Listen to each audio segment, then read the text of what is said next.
আরশের ছায়া ছাড়া আর কোনো ছায়া থাকবে না।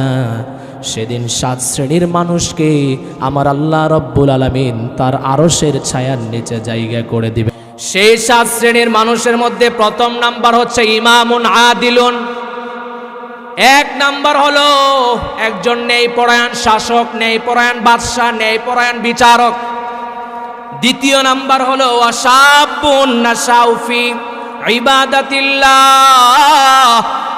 ওই যুবক যৌবনের কালে, যৌবনের সময়ে যে যুবক আল্লাহ রাব্বুল আলামিনের ইবাদতে তার সময়টা অতিবাহিত করেছে, ওই যুবকও কাল হাসরের মাঠে আল্লাহর আরশের ছায়ার নিচে জায়গা পেয়ে যাবে। তৃতীয় নাম্বার ওই ব্যক্তি ওয়ারাজুলুন কলবুহু মুআল্লাকুন বিল মসজিদ।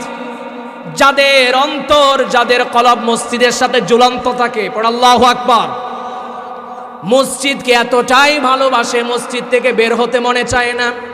আজান হতে মসজিদে চলে যায়। 5 ওয়াক্ত নামাজের প্রতি, জামাতের প্রতি এত মোহাব্বত, এত ভালোবাসা।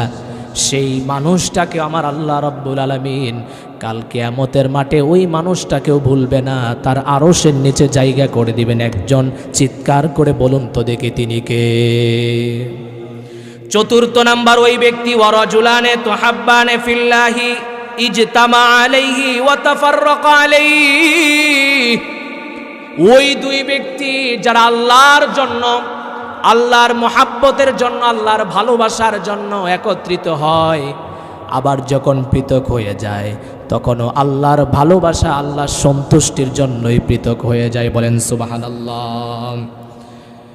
পঞ্চম নাম্বার ওই ব্যক্তি ওয়ারাজুলুন যাকারাল্লাহু খালিয়ান ফাকাদাত আইনা।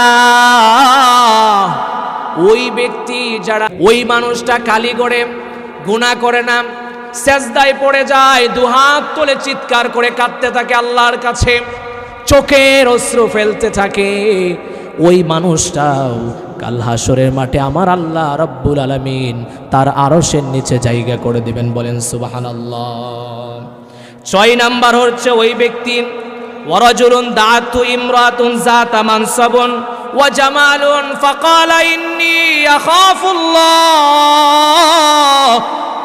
ওই যুবক, ওই পুরুষ যাকে একজন সুদর্শন নারী, সম্ভ্রান্ত পরিবারের একজন নারী তাকে কুপ্রবৃত্তির প্রস্তাব দিল, খারাপ কাজের প্রস্তাব দিল, কিন্তু সে নাকুচ করে দিয়ে ওই নারীকে পাল্টা জবাব দিল, ইন্নী আখাফুল্লাহ।